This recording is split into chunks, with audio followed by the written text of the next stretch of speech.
আপনি দেখছেন news now, আমরা জানি কোনটা খবর। সারা দেশের সঙ্গে রাজ্যেও যথাযোগ্য মর্যাদায় পালিত হলো প্রয়াত কবি সুকান্ত ভট্টাচার্যের জন্মজয়ন্তী।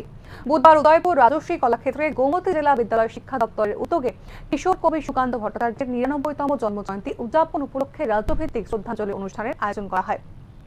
অনুষ্ঠানে সুকান্ত ভট্টাচার্যের প্রতিকৃতিতে পুষ্পস্তবক দিয়ে শুভ সূচনা করেন বিধায়ক অভিষেক দেবরায়। এছাড়াও অন্যান্যদের মধ্যে উপস্থিত ছিলেন বিধায়ক জিতেন্দ্র মজুমদার, বিধায়ক সঞ্জয় মানিক ত্রিপুরা সরকারের বুনিয়াদী ও মাধ্যমিক শিক্ষা ও বিদ্যালয় শিক্ষা দপ্তরের আধিকারিক এনসি শর্মা, তথ্য ও সংস্কৃতি দপ্তরের সহ অধিকর্তা মনোজ দেববর্মা, উদয়পুর পৌর পরিষদের পুরপিতা শীতল চন্দ্র মজুমদার, অতিরিক্ত জেলাশাসক জয়ন্ত ভট্টাচার্য সহ আরো অনেকেই।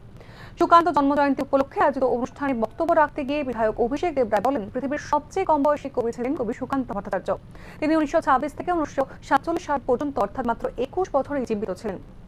স্বল্প সময়ের মধ্যেই কবি সুকান্ত ভট্টাচার্য তার সাহিত্য প্রতিভার সাক্ষ্য রেখে গিয়েছেন বলে অনুষ্ঠানে জানিয়েছেন অন্যান্য প্রতিনিধিরাও।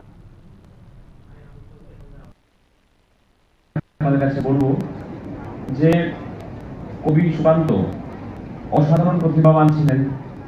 ওনার যে সময় জন্ম হয়েছিল পুরো বিশ্ব তখন মন্দার ছিল, ভারতবর্ষ তখন ছিল পরাধীন, এবং সেই ছোট্ট কিশোর সুকান্ত হয়তো আপনাদের মতো বয়সী উনি অনেক কবিতা তৎকালীন সময় লিখেছেন। উনি লিখেছেন কি ইংরেজদের অত্যাচার, উনি লিখেছেন দারিদ্রতা, উনি লিখেছেন শোষণ। এই সমস্ত কিছু দেখে কিশোর মনে যে ভাবাবেগ তৈরি হয়েছে সেটা উনি কবিতার মাধ্যমে প্রকাশ করেছেন, এবং ওই কবিতা যেটা উনি লিখেছেন সেটাকে পড়ে বহু যুবক যুবতী রাস্তায় নেমেছেন, ব্রিটিশের বিরুদ্ধে লড়াই করেছেন। আজকে ওনার আমাদের স্বাধীনতার 3 মাস আগে উনি মৃত্যুবরণ করেছেন। উনি যক্ষায় মারা গেছেন।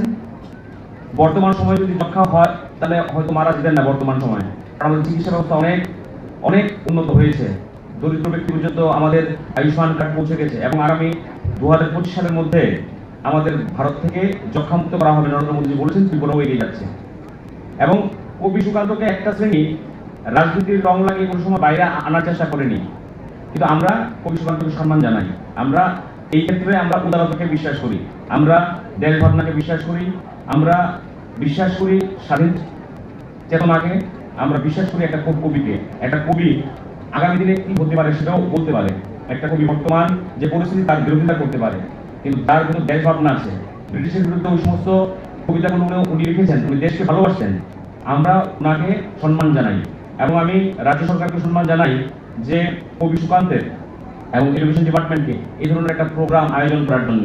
কবি সুকান্তকে যদি আমরা পড়ি, বর্তমানে আমরা স্বাধীন আছি, আমাদের 78তম স্বাধীনতা আগামী দিন।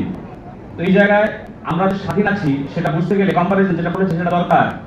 কবি সুকান্তের সেই কবিতাগুলো যদি আমরা পড়ি, তৎকালীন সময়ে সমাজ ব্যবস্থা কি ছিল, সাধারণ মানুষের উপর কি পরিমাণ নির্যাতন হতো, এবং এই স্বাধীনতা কত মূল্যবান আমাদের কাছে, আমরা কিন্তু সেটা ইভালুয়েট করতে পারবো।